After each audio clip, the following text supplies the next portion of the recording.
गोवर्धन, गो यानी गाय, वर्धन यानी बढ़ाना। ये वास्तविक भगवान का पूजन है। क्या? गाय बढ़ाना। क्या कर रहे हैं हम?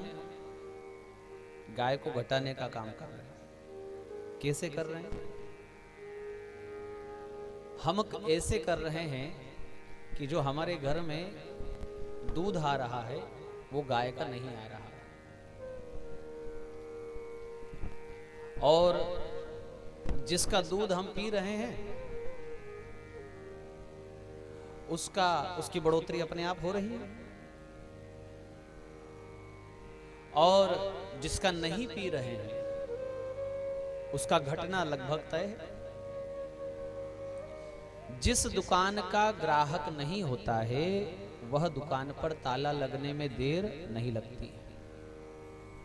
हम अपने आप को सनातनी कहें और दूध पिए किसका? बोलो। हाँ, अच्छा, भैंस का दूध कौन पीता है पता है? भैंस के बेटे का नाम क्या? तो जो उसका दूध पिएगा क्या बनेगा? और जो गौ माता का दूध पिएगा वो क्या बनेगा? बछड़ा। अंतर क्या है? अंतर है कि जन्म के थोड़े ही समय में बछड़ा क्या उछल कूद करता है, और 2 महीने का भी हो जाए तो भी वो भैंस का बेटा, उसका नाम ही पाड़ा है। जो पड़ा रहे वो पाड़ा। और उसका बिल्कुल प्रत्यक्ष उदाहरण अगर आपको देखना है तो अपने बच्चों को आजकल अपने घर में देख लो। दिन भर क्या करते हैं? पड़े रहते हैं। सीधे बैठते भी नहीं बनता उनसे। हाथ में मोबाइल लेकर ऐसे ढुलक जाएंगे सोफे पर, पलंग पर। कोई काम का कहो तो बड़ी मुश्किल से उठेंगे। 10 बार कहो तो जा तो रहा हूं, कर तो रहा हूं, सुन तो लिया, किंतु वो उठने का नाम।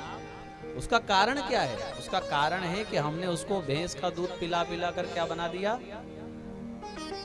अब आपकी मर्जी आ गई।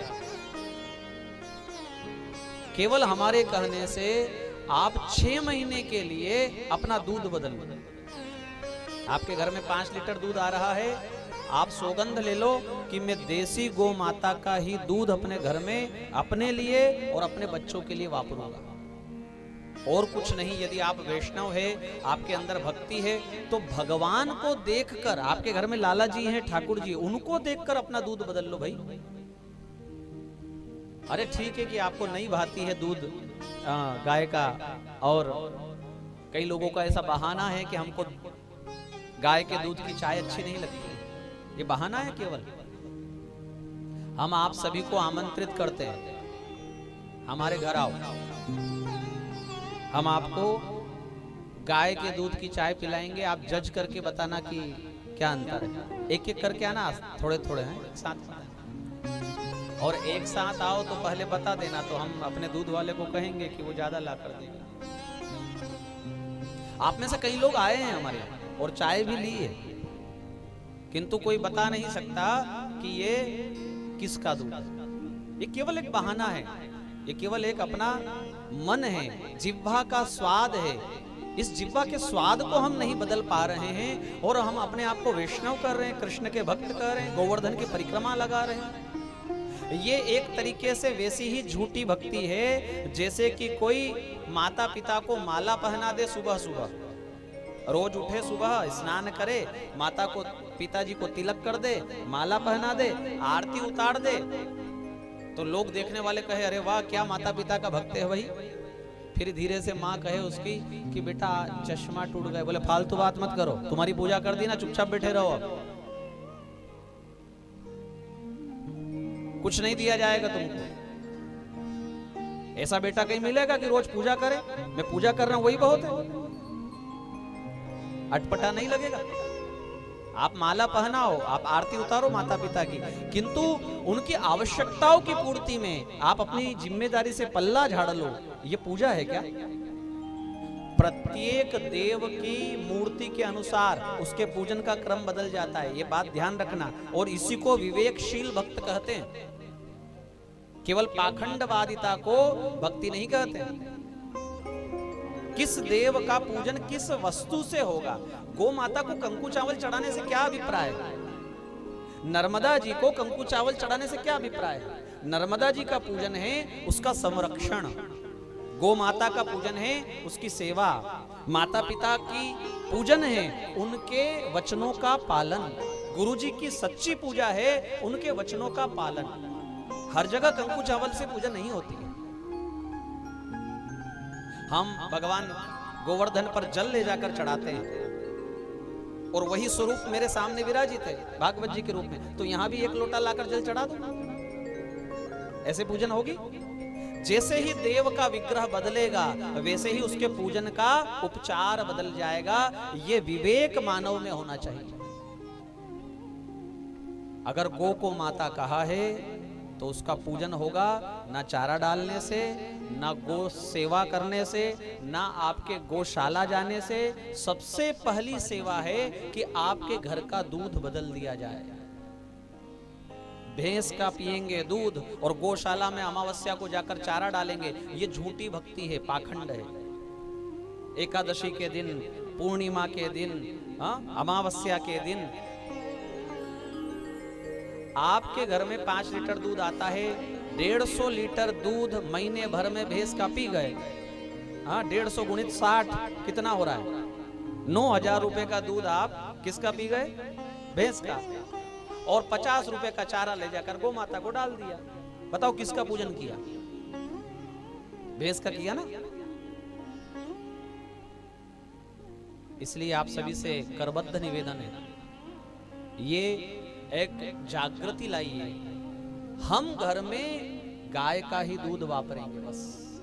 फिर आप मत जाना गौ माता को रोटी देने, फिर आप मत जाना गौशाला, चलेगा किंतु अपने घर में गाय का ही दूध आएगा। क्या होगा उससे? आपका दूध वाला कहेगा कि इनको अचानक क्या हो गया, ये 5 लीटर दूध रोज गाय का मांग रहे। तो उसके पास गाय नहीं थी, उसके पास तो भैंस थी 10, तो उसने आपके लिए 2 गाय खरीद ली।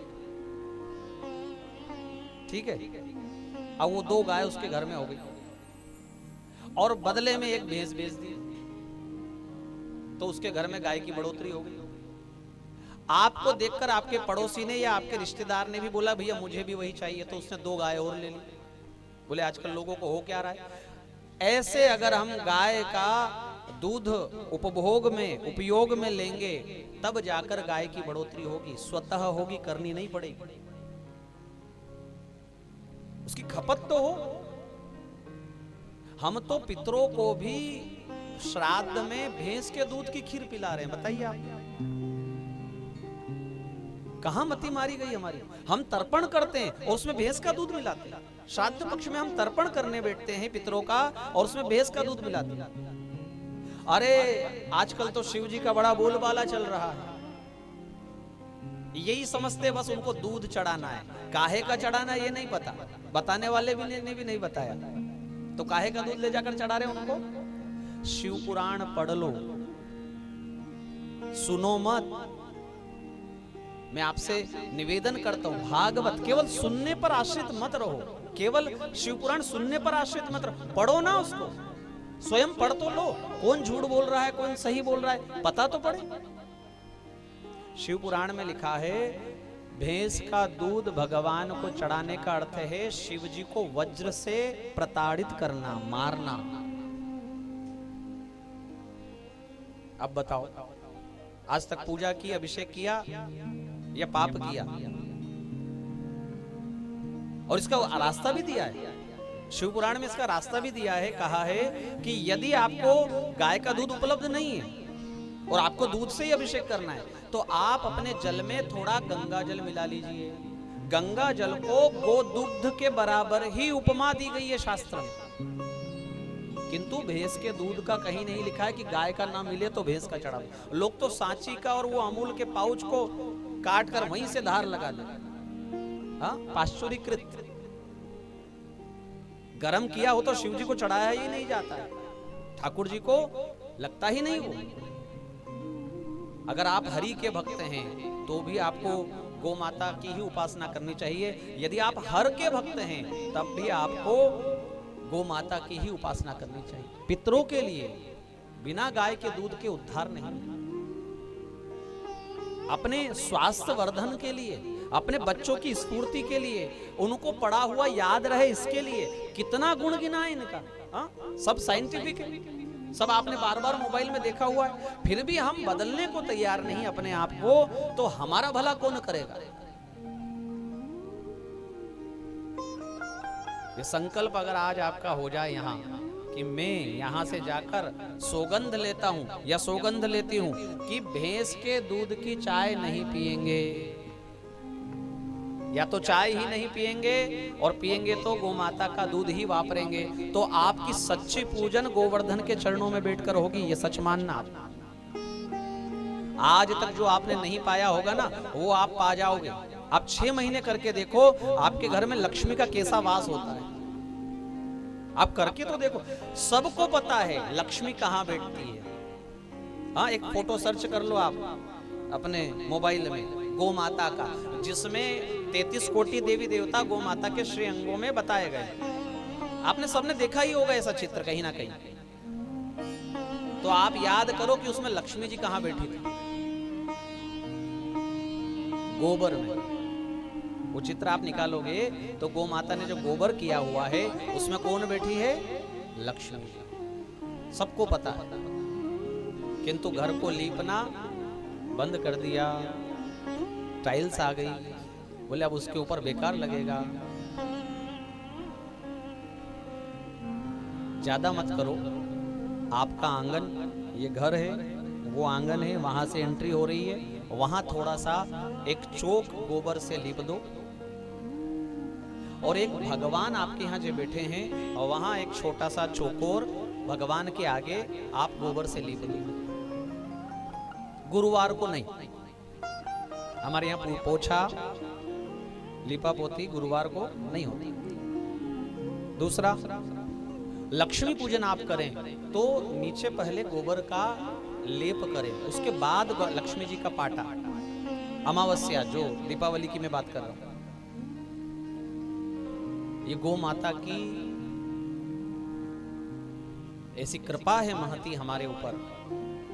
आपको कुछ करना ही नहीं पड़ेगा। आप वही बिजनेस रखो, आप वही धंधा रखो, आपको कुछ अलग से करने की आवश्यकता नहीं। केवल इतना बोल दो अपने यहाँ पर अपनी श्रीमती जी को, अपनी पत्नी को, कि आपके हाथ से यहाँ पर इतना कर दो, बस उनके हाथ से। ये ध्यान रखना, भगवान के वहां उनके हाथ से अगर वो थोड़ा सा लिपा जाए। अच्छी बात है कि आप आधुनिकता में जा रहे हो, आप नवीनतम को स्वीकार करने वाले लोग हैं। अच्छी बात है कि आप फैशन में आने वाले लोग हैं, किंतु जो सत्य है उससे कैसे आंख चुराई जा सकती है। और इन चीजों को भुलाकर हमने क्या दुख पाया है, ये हर व्यक्ति को पता है। ये हमारे पुराने रीति रिवाज को छोड़ा है जब से हमने पिछले 30-40 वर्षों में, 50 वर्षों में, तब से हमने कितना ढोया है जीवन को। इस पर आप थोड़ा आकलन तो करो, मनन चिंतन तो करो। तो सच्ची गो सेवा तब ही है जब हम अपने घर में गौ माता का दूध वापरें। हम जिस मोहल्ले में रहते हैं ना, हमारे घर आप कई लोग आए हुए हैं, हमने ऐसा कभी उनको कथा नहीं सुनाई, किंतु वो हमको देखकर ही हमारे पूरी गली में दूध शुरू हो गया गौ माता का। और ना हमने किसी को बोला कि भैया आप लोग अपने आप धीरे धीरे, जितने दूध वाले आ रहे ना, सबकी एक केन अलग आती है गाय के दूध। ये स्वतः फैलने वाली चीजें हैं। इत्र को प्रचार प्रसार नहीं करना पड़ता है, ज्ञान का प्रचार प्रसार नहीं करना पड़ता। यदि है तो वो छिपा नहीं रह सकता, उसका प्रचार स्वतः हो जाएगा।